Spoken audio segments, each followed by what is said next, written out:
quels sont les secteurs d'activité à privilégier pour un emploi durable et pour tous au Sénégal?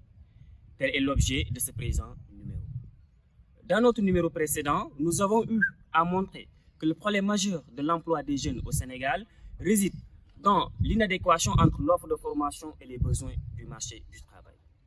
Nous avons également eu à montrer que le problème majeur de l'emploi au Sénégal réside également dans le manque de collaboration entre le secteur public, le secteur privé, mais également les universités. Aujourd'hui, il faut le dire, si les jeunes préfèrent la route de la Méditerranée, si les jeunes préfèrent la mer plutôt que de rester au pays, c'est parce qu'en réalité, ils ont l'impression de ne pas avoir de l'avenir, de ne pas avoir des perspectives d'avenir pour pouvoir réussir au Sénégal. Alors, avant de continuer, je vous invite à liker la vidéo, je vous invite à partager, mais également à vous abonner.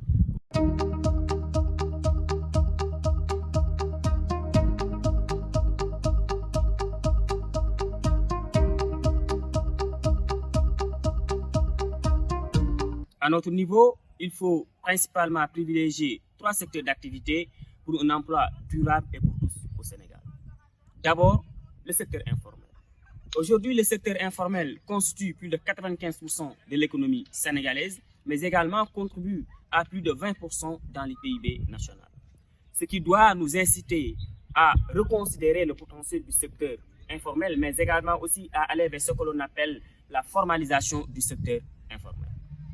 On ne dit pas que les gouvernements précédents n'ont pas eu connaissance du potentiel du secteur informel, mais nous disons qu'ils ont manqué de priorité et que pour nous, il faut nécessairement reconsidérer cette potentialité du secteur informel.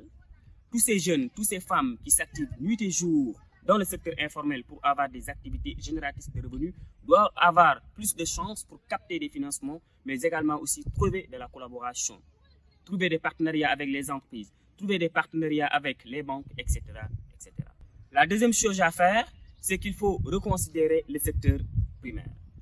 Quand nous parlons du secteur primaire, nous faisons allusion à l'agriculture, à l'élevage, à la pêche, mais également aussi à l'artisanat. Ne serait-ce qu'aujourd'hui, le secteur agricole peut constituer un véritable potentiel économique, d'autant plus que l'on sait que 57% du Sénégal est recouvert de zones rurales, ce qui est pour nous très important, énorme, et qu'il faut aller maintenant vers des politiques agricoles plus efficaces, des politiques agricoles véritablement qui peuvent impulser l'agriculture sénégalaise. Il ne suffit pas seulement de mettre en place des politiques de subvention agricole, il faut aller vers des politiques plus inclusives. Autre, il faut voir le potentiel du secteur de la pêche, mais également aussi de l'artisanat, qui sont pour nous des secteurs clés, des secteurs très importants pour pouvoir avoir aujourd'hui de l'emploi, pour pouvoir générer de l'emploi. Ne serait-ce que la pêche aujourd'hui peut générer beaucoup d'emplois. Et nous ne parlons même pas des pêcheurs, mais toute cette économie maritime-là qui se déroule autour de la pêche peut constituer un véritable levier, en tout cas un véritable tremplin pour un emploi durable au Sénégal.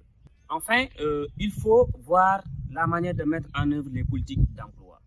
Depuis 1960, on a vu des politiques d'emploi, on a vu naître des politiques d'emploi au Sénégal, mais ce sont des politiques d'emploi qui n'ont pas toujours été efficaces.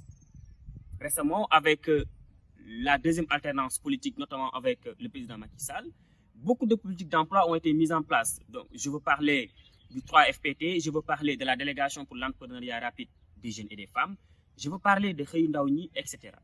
Très souvent, donc, ce sont des politiques d'urgence. Il y a une situation d'urgence qui se présente et l'État du Sénégal déploie des politiques pour pallier à cela.